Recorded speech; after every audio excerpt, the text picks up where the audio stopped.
Okay, here I have two verbs, fugio, fugere, and dormio, dormire. The charts are of all the present tense forms for those two verbs. And you can see that other than the stem being different because they're different verbs, they look very much alike. So we see the vowel I everywhere. We see IU in the third person plurals, and they have all the same endings, present tense endings, OST, mustis, NT. Fugio, fugere, because its infinitive ends in ERE, but its first person singular present tense ends in IO, belongs to the group we called 3rd-io. You would think that they belong to the same conjugation, perhaps, but if you look closely at the dictionary definition for dormio, it has the IO here in the present tense first person singular, but a long IRE in the infinitive. So this is what we call fourth conjugation. But 3rd-io and fourth conjugation tend to act the same. 3rd-io looks a lot like fourth, and they are spelled very similarly. And we'll see this also in the imperfect tense, which is why we're going to do these two together.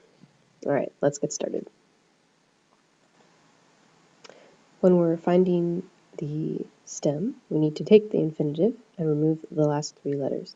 This is going to be the same stem that we used in the present tense.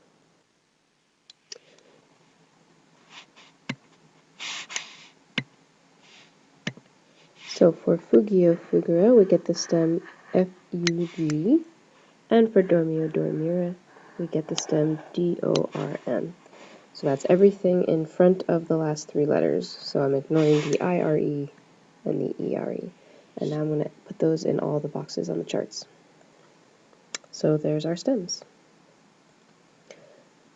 The next thing we need to do is determine the conjugation, which we already did before we got started.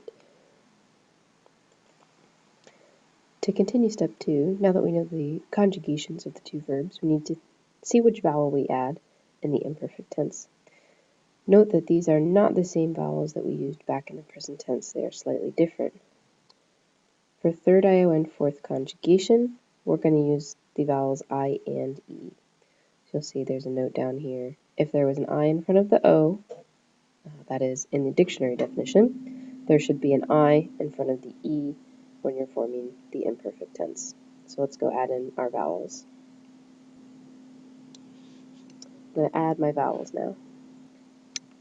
Okay, so there we have our stem, and then the vowels I, E. Ready for the next step. Here's our sheep. He's imperfect, or not yet complete, and because sheep says ba, that will remind us that the two letters we need to add next, that are kind of our clue letters for the imperfect tense, are BA. So now I'm going to add the letters BA after our stem and vowels. So now we're almost done. We have the stem, we have the vowels, and we have the letters BA. There's one last thing we need to do.